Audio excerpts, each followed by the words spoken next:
¿Qué es un error de traducción? Básicamente, el error de traducción se produce cuando hay una desviación de normas o reglas que se establecen para hacer cumplir los objetivos del encargo de traducción. Am, a la hora de revisar traducciones no se tienen reglas tan estrictas como, por ejemplo, de cómo traducir exactamente oraciones. Es más como reglas para medir la funcionalidad que tiene la traducción que proponemos. O sea, si cumple con el encargo que se nos hizo, si transmite el mensaje principal, si es acorde al público objetivo, al tiempo en el que estamos, en el que se propuso y al tipo de texto con el que se está trabajando. Identificación del problema. Según House, en su modelo original para la evaluación de traducciones, que se apoya en la pragmática y en la gramática sistémico-funcional de Halliday, la esencia de la traducción es la conservación del sentido. El sentido tiene tres dimensiones importantes para la traducción: semántica, pragmática y textual. Para House, la traducción es la sustitución de un texto en la lengua origen por un texto equivalente a nivel semántico y pragmático en la lengua meta. Para ello, la traducción debe cumplir el principio de equivalencia funcional, es decir, conservar su vinculación con el texto de origen y, además, con las condiciones comunicativas del receptor. De modo que el error de traducción consiste en no lograr dicha equivalencia funcional, que es lo que House denomina error encubierto. No obstante, la autora indica que el error encubierto presupone tres condiciones: que las normas socioculturales del texto origen sean comparables con las del texto meta, que en la traducción se puedan superar las diferencias entre las dos lenguas, que el texto meta no tiene que cumplir una función secundaria especial, por ejemplo, estar destinado a un público especial, puesto que en ese caso el texto meta dejaría de ser una traducción para convertirse en una versión del texto original. Por otro lado, la autora señala que los errores resultado de una deficiente competencia lingüística en la lengua meta o de la falta de equivalencia denotativa entre elementos del texto origen y del texto meta se denominarán errores patentes. En esta categoría, entonces, la autora incluye los errores que surgen por una modificación en el sentido denotativo de los elementos del texto origen, producto de una elección equivocada o de una combinación fallida de elementos, omisiones, adiciones y sustituciones, como así también los errores gramaticales de la transgresión de las normas de la lengua meta, normativa, gramática, etc. Cualquier elemento del texto meta que no corresponda a estas exigencias será considerado como error de traducción. Función textual. ¿Qué se quiere informar? Destinatarios: las personas que podrían tener interés en la información. Fecha y lugar de la producción del texto. El medio transmisor y la diferencia cultural entre los conocimientos de la lengua meta y de la lengua origen.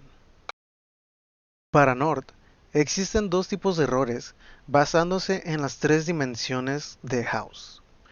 Primero, hay errores que perjudican la funcionalidad directamente al desobedecer las instrucciones pragmáticas del encargo. Estos errores los considera errores pragmáticos.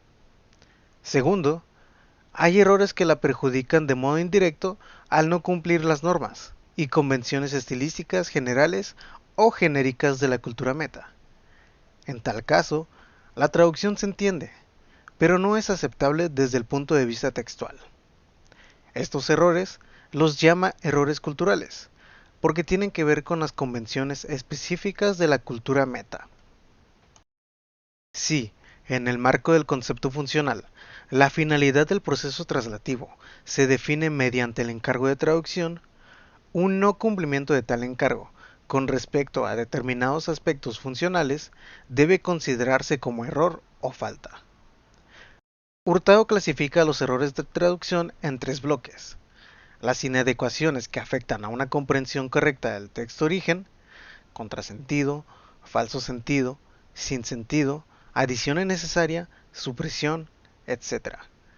Las que afectan a la expresión de la lengua meta, ortografía, sintaxis, falta de lógica, incoherencia, calco, falta de eufonia, etc. Y aquellos de tipo funcional que no son acordes con la función prioritaria del texto origen o con la función de la traducción o el encargo. La clasificación de los errores de traducción depende mucho de los autores que leas de este tema, pero las clasificaciones que a mí se me hicieron más útiles para nosotros son las que se refieren al sentido del texto y el que habla de los errores gramaticales, ortográficos o de puntuación, más de escritura. Pero nos vamos a centrar más en los de sentido, porque pues los de escritura ya los hemos estado viendo en nuestras materias y es como un poquito más implícito. En errores referentes al sentido, tenemos estos tipos de errores propuestos por Delisle. El contrasentido se entiende como cuando a una palabra o a una oración le das un sentido que no tiene. Básicamente es decir lo contrario que quiere decir el texto origen. El sinsentido es como lo dice el nombre, hacer una traducción que no tenga sentido en el texto meta. La omisión, que aunque puede llegar a ser un recurso para economizar tiempo y el número de palabras usadas, pues puede afectar al sentido de un párrafo si se omite algo importante.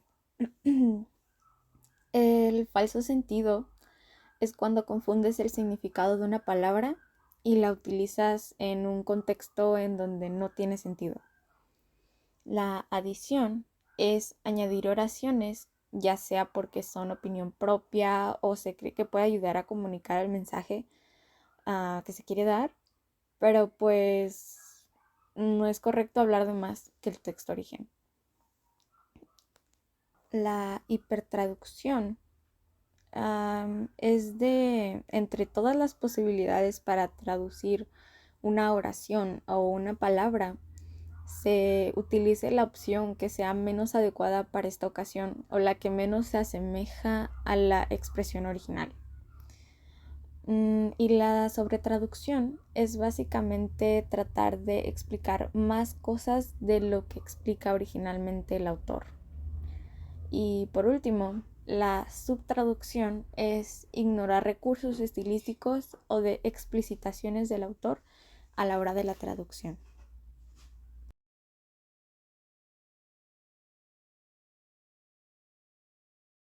Errores de traducción en textos literarios. Según Annie Clousenar, se debe trabajar prestando mucha atención en cada estructura individual, sea prosa o verso, ya que cada estructura pondrá peso sobre ciertas funciones lingüísticas o niveles y no lo hará en otras. La traducción de los géneros literarios demanda una serie de conocimientos específicos al traductor, debido a que la dificultad de traducirlos radica en la libertad para expresar la información, lo que conlleva el uso de diversos elementos que pudieran parecer incompatibles. Entonces, es necesario tener una sólida formación literaria, ser un lector de literatura y tener una especial sensibilidad hacia el hecho literario, contar con un amplio conocimiento literario-cultural, así como una serie de aptitudes relacionadas con el funcionamiento de los géneros que lo integren. Y por último, saber identificar la finalidad de la traducción, considerando el destinatario, el estatus de la obra y el tipo de encargo. Según Robert Scholes, cada unidad literaria, desde la oración individual hasta el orden completo de las palabras, se puede ver como un sistema. De esta forma, por ejemplo, podemos observar trabajos individuales, géneros literarios y todo el sistema literario como sistemas relacionados. Y a la literatura se le puede ver como un sistema dentro de un sistema mayor de la cultura humana. El traductor que no reconoce las idiosincrasias de cada autor irrumpe la balanza de poder al tratar el texto original como de su propiedad. Todos los elementos pueden ser olvidados si en la lectura no se toma en cuenta la estructuración completa de la obra y su relación con el tiempo y lugar de su escritura. Entonces, el traductor primero lee y comprende en la lengua origen para luego decodificar el mensaje y así poder traducir el texto a la lengua meta. Dado que en la traducción de textos literarios se traduce una visión particular de un individuo, es fundamental que el traductor indague aspectos tanto del autor como de la obra, incluyendo el contexto sociohistórico en el que se desarrolla la historia, la corriente literaria en la que se inscribe el escritor y algunos datos generales sobre la obra. Podemos señalar que las dificultades propias de la traducción literaria, además de los componentes métricos, son los modismos, refranes y frases hechas, las aliteraciones, onomatopeyas y trabalenguas, la dilogía, la oligosemia, las variantes diastráticas o diatópicas, los hechos de estilo, los nombres propios y los culturemas.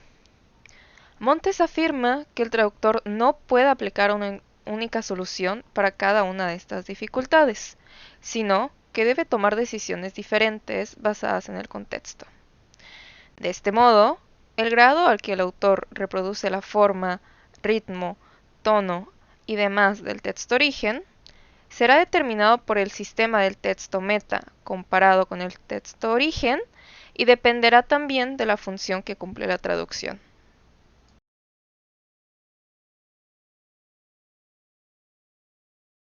Resolución de problemas de traducción. Para González Vallejo, la identificación de los errores es de suma importancia para el aprendizaje de la traducción, puesto que permite tanto evaluar el grado de comprensión de la lengua del texto y detectar errores de comprensión, asimismo las consecuencias en la expresión de dicha malinterpretación en el texto de llegada. Hurtado también afirma que la resolución de los problemas de traducción exige un proceso con fases diferenciadas: la identificación del problema, la definición y representación del problema, formulación de una estrategia para resolverlo, organización de la información para poder aplicar la estrategia, distribución de recursos, supervisión del proceso y la evaluación de la solución. La solución de problemas requiere que recurramos a estrategias de traducción. Hurtado define la estrategia como un procedimiento que permite subsanar deficiencias y hace un uso más efectivo de las habilidades disponibles al realizar una tarea determinada, constituyendo una habilidad general del individuo. Entre las estrategias de traducción se encuentran la distinción entre ideas principales y secundarias, la visualización de los hechos que expone el texto, la búsqueda de información, la elusión de falsos amigos y de palabras cercanas al original, etc. Sin embargo, para solventar los problemas de traducción, los traductores recurren a una serie de técnicas como las siguientes: adaptación, ampliación lingüística, amplificación, calco, compensación, comprensión lingüística, creación discursiva, descripción, elisión, equivalente acuñado, generalización, modulación, particularización, préstamo, sustitución, traducción literal, transposición y variación.